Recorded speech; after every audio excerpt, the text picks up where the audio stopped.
আসসালামু আলাইকুম ওয়া রাহমাতুল্লাহি ওয়া বারাকাতুহু। আলহামদুলিল্লাহি রাব্বিল আলামিন ওয়াসসালাতু ওয়াসসালামু আলা আশরাফিল আমবিয়াই ওয়াল মুরসালিন নবিয়িনা মুহাম্মদ ওয়া আলা আলিহি ওয়া আসহাবিহি আজমাইন আম্মা বা'দ। সম্মানিত দর্শক ও শ্রোতা, দিনী ভাই ও বোনেরা, রাসূল করিম সাল্লাল্লাহু আলাইহি ওয়াসাল্লামের একটি ভবিষ্যৎবাণী আপনাদেরকে শোনাতে চাই, যে ভবিষ্যৎবাণী আপনি শুনলে আপনার শরীরের লোম শিহরিয়ে উঠবে। মুসলমানদের মধ্যে নৈতিক অধঃপতন, আখলাক আদাব শিষ্টাচারের মধ্যে যে অবনতি, এই ব্যাপারেই আল্লাহ রসুল ভবিষ্যৎ সংবাদ করেছেন।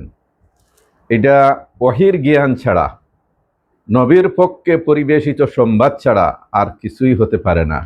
কারণ এই কথাগুলো অক্ষরে অক্ষরে 100% সত্য প্রমাণিত।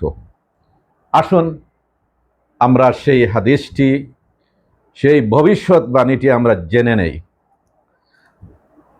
আন আলী রাদিয়াল্লাহু তাআলা আনহু قال قال رسول الله صلى الله عليه وسلم يوشك أن يأتي على الناس زمان لا يبقى من الإسلام إلا اسمه ولا يبقى من القرآن إلا رسمه مساجده معامرة وهي خراب من الهدى علماؤهم شر من تحت أديم السماء من عندهم تخرج الفتنة وفيهم تعود রাওয়াহুল বাইহাকিয়্যু ফি শুআবিল ঈমান। আলোচ্য হাদিসটি মিশকাত শরীফেও বিদ্যমান রয়েছে এবং ইমাম বাইহাকির শুআবুল ঈমান নামক কিতাবেও বিদ্যমান রয়েছে। আলী রাদিয়াল্লাহু তাআলা আনহু হতে বর্ণিত, রাসূলুল্লাহ সাল্লাল্লাহু আলাইহি ওয়াসাল্লাম বলেছেন, ইউশিকু আন ইয়াতি আলান নাসি জামান, অতি নিকটবর্তী যে মানুষের নিকট এমন একটা যুগ জামানা উপস্থিত হবে, এমন একটা সময় আসবে, লা ইয়াবকা মিনাল ইসলামে ইল্লা ইসমুহু, নাম ছাড়া ইসলামের আর কিছুই অবশিষ্ট থাকবে না। শুধু ইসলামের নাম ছাড়া আর কিছুই অবশিষ্ট থাকবে না। আর মুদ্রণ প্রিন্ট ছাড়া কোরআনেরও কিছুই অবশিষ্ট থাকবে না। ওয়ালা ইয়াবকা মিনাল কুরআনে ইল্লা রাসমুহু, এই কোরআনের অঙ্কিত অক্ষর ব্যতীত আর কিছুই অবশিষ্ট থাকবে না, বাকি থাকবে না। মাসাজিদুহুম আমিরা ওয়া হিয়া খারাবুম মিনাল হুদা, তাদের মসজিদগুলো হবে সুসজ্জিত, আবাদ, সুন্দর করে বানানো, কিন্তু এগুলো হবে হেদায়াত থেকে শূন্য, হেদায়াত থেকে খালি। ওয়া উলামাউহুম, আর তাদের আলিমগণ হবে শাররু মান তাহতা আদিমিস সামা, আসমানের নিচে যারা আছেন তাদের মধ্যে সর্বাধিক নিকৃষ্ট মানুষ, মন্দ মানুষ। মিন ইনদিহিম তাখরুজুল ফিতনা,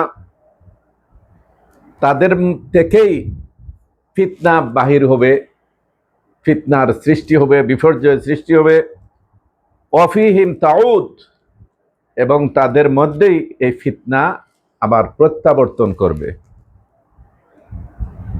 আপনারা একটু চিন্তা করেন, রাসূলুল্লাহ সাল্লাল্লাহু আলাইহি ওয়াসাল্লাম তার হাদিসে এমন ভবিষ্যৎবাণী করলেন যেটা আমরা বর্তমানে অক্ষরে অক্ষরে 100% সত্য দেখতে পাচ্ছি।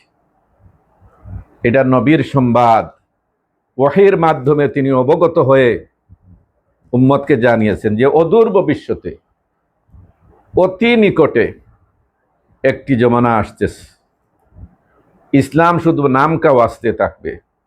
ইসলামের শিক্ষা, ইসলামের আদাব শিষ্টাচার, এগুলো মুসলিম নামধারীর মধ্যে থাকবে না।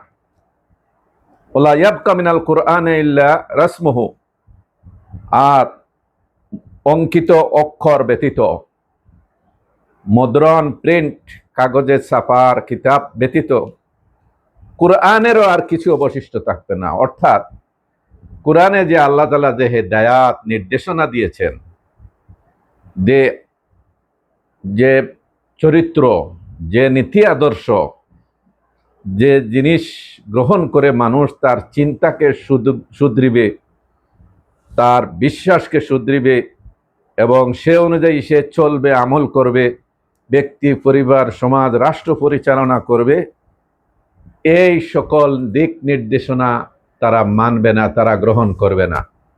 শুধু মুদ্রণ প্রিন্ট ছাড়া কোরআনের কিছুই অবশিষ্ট থাকবে না। ঊনবিংশ শতাব্দীর মহান সংস্কারক মুফাক্কিরে ইসলাম মওলানা মওদুদী রহিমাহুল্লাহ তার কোরআনের 4টি মৌলিক পরিভাষা এই বইতে গবেষণা করে বলছিলেন কোরআনের ব্যাপারে, যে কোরআনের শিক্ষার 4 ভাগের 3 ভাগ মুসলিম সমাজ থেকে উধাও হয়ে গিয়েছে। এর জন্য তার বিরুদ্ধে কত ফতোয়া তার বিরুদ্ধে শুরু হয়েছে, যে তিনি কোরআনকে অস্বীকার করছেন, কোরআনের শিক্ষাকে অস্বীকার করছেন। অথচ কোরআনে যে শিক্ষার কথা বলা হয়েছে এগুলো তো মুসলমানরা পালন করে না। এই জন্যই আল্লাহ রসুল বলছেন যে কোরআন থেকে মুদ্রণ প্রিন্ট ছাড়া আর কিছুই অবশিষ্ট থাকবে না। রসুল্লাহ সাল্লাল্লাহু আলাইহি ওয়াসাল্লামের হাদিসের একেবারে সহায়ক এবং একেবারে নিকটবর্তী একটা কথা, এটা ফেলনা কোনো কথা নয়। তাইলে রসুল যে এই কথা বললেন, এখন রসুলের বিরুদ্ধে কোরআন প্রেমিকরা কি বলবে জানতে চাই। এরপরে মসজিদ সম্পর্কে নবীজি বললেন তাদের মসজিদগুলো হবে সুসজ্জিত, আবাদ, এগুলো হবে হেদায়েত শূন্য। হেদায়েত শূন্য মানে কোরআনের শিক্ষা শূন্য। কারণ ওহিয়া খারাপ মিনাল হুদা, হুদা হইল কোরআন। হুয়াল্লাযী আরসালা রাসূলাহু বিল হুদা ওয়া দীনিল হক। আল্লাহ তাআলা তার রাসূলকে হুদা এবং দ্বীনে হক দিয়ে পাঠিয়েছেন। এই হুদা মানে হলো কোরআন। কোরআনের শুরুতেই আমরা বলে থাকি যালিকাল কিতাবুল লা রাইবা ফিহি হুদাল লিল মুত্তাকিন, মুত্তাকিদের জন্য হেদায়েত। আবার অন্যত্র আছে হুদাল লিন্নাস, মানুষ জাতির জন্য এটা হেদায়াত। হুদাউ ওয়া রাহমাতাল লিল মুমিনিন, হুদাউ ওয়া রাহমাতুল লিল মুসলিমিন, এভাবে বিভিন্ন জায়গায় বলা হয়।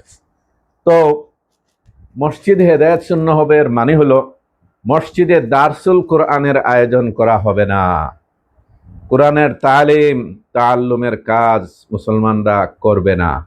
অথচ মসজিদে মসজিদে দারসুল কোরআনের আয়োজন করা, এটা রাসূলুল্লাহর নির্দেশ, এটা ইসলামের নির্দেশ।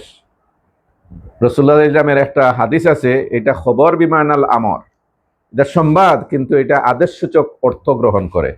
সেটা হলো মাস্তামা কওমুন ফি বাইতিম মিন বুয়ুতিল্লাহি ইয়াতলুনা কিতাবাল্লাহি ওয়া ইয়াতাদারাসুনাহু বাইনাহুম ইলা আখিরিল হাদিস। আল্লাহ রাসূল বলেন যে আল্লাহর কিছু বান্দা আল্লাহর কোনো ঘরে একত্রিত হয়ে তারা কোরআন তিলাওয়াত করবে, কোরআন পড়বে, তাদের মধ্যে দারসুল কোরআন, কোরআন থেকে শিক্ষা, এগুলা কাজ তারা করবে। এই কাজ যখন করবে তাদের উপরে আল্লাহর পক্ষ থেকে প্রশান্তি নাজিল হবে, আল্লাহর রহমত তাদেরকে ঢেকে ফেলবে, ফেরেশতাগণ তাদেরকে বেষ্টন করে থাকবেন, আল্লাহ তাআলা তার নিকটস্থ ফেরেশতাদের সাথে তাদের ব্যাপারে আলোচনা করবেন। তো এই যে সংবাদ দিলেন আল্লাহর রসুল, এটা উম্মতকে উৎসাহিত করলেন, এবং এটা সংবাদ মানে এটা আদেশসূচক সংবাদ। এইরকম যেন প্রত্যেকটা মুসলিম মসজিদ হয়। কিন্তু এরকম কি মসজিদ হয় আমাদের দেশে?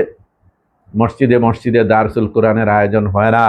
এটা শতকরা 10 ভাগ মসজিদে হয়, যে 90 ভাগ মসজিদে এগুলো হয় না। এই জন্যই মসজিদগুলো হেদায়েত শূন্য। আবার বলেছেন মানুষের নিকটে এমন জমানা আসবে যে ইয়াস্তামিউনা ফিল মাসাজিদ ইউসাল্লুন, মসজিদে একত্রিত হবে, নামাজ পড়বে, লাইসা ফিহিম মুমিন, তাদের মধ্যে একজন মুমিন থাকবে না। নাউজুবিল্লাহ। মানুষ ঈমান হারা হয়ে যাবে। এটা ঈমান হারানোর যুগ, শিরকের ছড়াছড়ির যুগ, আমরা তা আজকে দেখছি। আর আলেমদের অবস্থা নবীজি সংবাদ দিলেন, আসমানের নিচে জমিনের উপরে, এটা হবে সবচেয়ে খারাপ লোক তারা। আজকে দেখেন এই দেশের শীর্ষস্থানীয় আলেম, বুজুর্গ আলেম যাদেরকে মনে হয়, তাদের জবান দেখেন, তাদের আলোচনা দেখেন, তাদের ওয়াজ শুনেন, তাদের বয়ান শুনেন, খালি হিংসা আর বিদ্বেষ ছড়ানো ছাড়া, ফতোয়াবাজি ছাড়া, গালিগালাজ ছাড়া আর কিছুই আশা করা যায় না, কিছুই তাদের থেকে শোনা যায় না। তারা আল্লাহর দিকে, আল্লাহ দিনের দিকে, আল্লাহর ইবাদতের দিকে, রাসূলুল্লাহর আনুগত্যের দিকে, রাসূলুল্লাহর অনুসরণের দিকে, আল্লাহ এবং তার রাসূলকে ভালোবাসা, আল্লাহ আর রাসূলের দ্বীনকে প্রতিষ্ঠা করা, এই ব্যাপারে তাদের কথা নাই। মানুষের আদাব আখলাক সুন্দর করা, মার্জিত করা, মানবতাবোধ, মূল্যবোধ, এইগুলা তাদের আলোচনাতে পাওয়া যায় না। তাদের আলোচনাতে খালি হিংসা, কাদা চুরাচুরি, দোলাদলি, মানুষকে বিভক্ত করা, কাট কাট মার মার অবস্থার তৈরি করা, এগুলোই আমরা দেখতে পাচ্ছি। নাউজুবিল্লাহ, এই যে অবস্থার অবনতি, এই জন্যই মানুষ আজকে আলিমদেরকে সম্মানের চোখে দেখে না। তারা বহুদা বিভিন্ন দলে আজকে বিভক্ত, কাদা চুরাচুরিতে লিপ্ত। এই জন্য মুসলিম ও মুসলিম অধিকাংশ মানুষ আলিমদের প্রতি যে সুধারণা, সম্মানের চোখে দেখা, এটা আজকে কমে গেছে। রাসূল তাই বললেন, আসমানের নিচে তাদের আলিমরা হবে সবচেয়ে নিকৃষ্ট মানুষ। আজকে মানুষ এইভাবেই মনে করতেছে। আবার বলতেছেন, মিন ইনদিহিম তাখরুজুল ফিতনা, তাদের নিকট থেকেই ফিতনা বিপর্যয় সৃষ্টি হবে, আবার তাদের দিকেই আবার এই ফিতনা ফিরে যাবে। তো বর্তমানে এইটাই তো দেখতে পারতেছি বাংলাদেশের প্রেক্ষাপটে। আল্লাহ রাব্বুল আলামিন আমাদেরকে হেদায়েত দান করুন, আমাদেরকে সঠিক সমঝ দান করুন, ইসলামের বিশুদ্ধ অনুসারী হিসাবে কবুল করুন, ইসলাম চর্চা, কোরআন চর্চা করার তৌফিক দান করুন, সে অনুযায়ী নিজেদেরকে গঠন করার, পরিবার, সমাজ, রাষ্ট্রকে গঠন করার তৌফিক দান করুন। আসসালামু আলাইকুম ওয়া রাহমাতুল্লাহি ওয়া বারাকাতুহু।